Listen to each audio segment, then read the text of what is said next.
نو سبالا وختي پاسې د مستحب دي اختر پر وختي په پاسې ها ان شاء الله نوې جامې باچوي ټول باندې جامې اچوي ان شاء الله دا باندې ګوره چې رمل شوی د ما والده وفات شوی دا لمه دړ کيړه اوسم چې رايات چې لمه سودي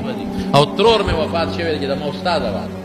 چې لمه وسره خور شوی دي لیکن ما خپل کور فائد ته موي مارونو ته موي چې په شریعت به عمل کو درو د زیات غم نشتا مکمل با د اختر جامې اچوي زبې ما چوم ان شاء الله او غیر به جوړ کړم ټول باچو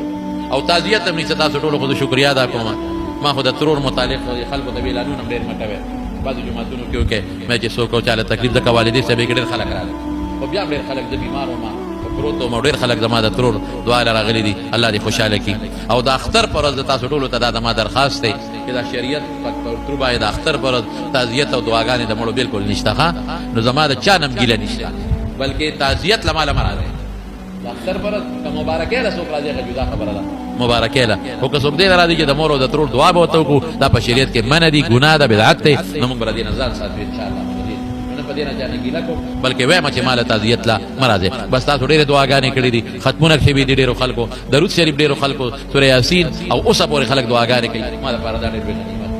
سار وخت را دا چې څوک قرباني کوي نو چې ا قرباني وکړي نو د قرباني د اینې پټوټه باندې بیا هغه خپل امساک هغه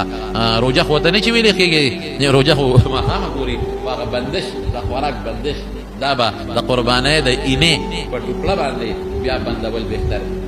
نور اصل بندا ماتول شي قبل شي هغه بهتره خبره ده دعا وکړه رب العالمین زمونږه دا قرباني چې څومره روانې دي الله ته قبول کړي یا الله ابراهیم علیه السلام او اسماعیل علیه السلام ډېر غټه قرباني ورکړې ده او بیا رسول الله مبارک په خپل دغه صحابه باندې او موږ ته دا ویلي دي خدای موږ له توفیق راکړي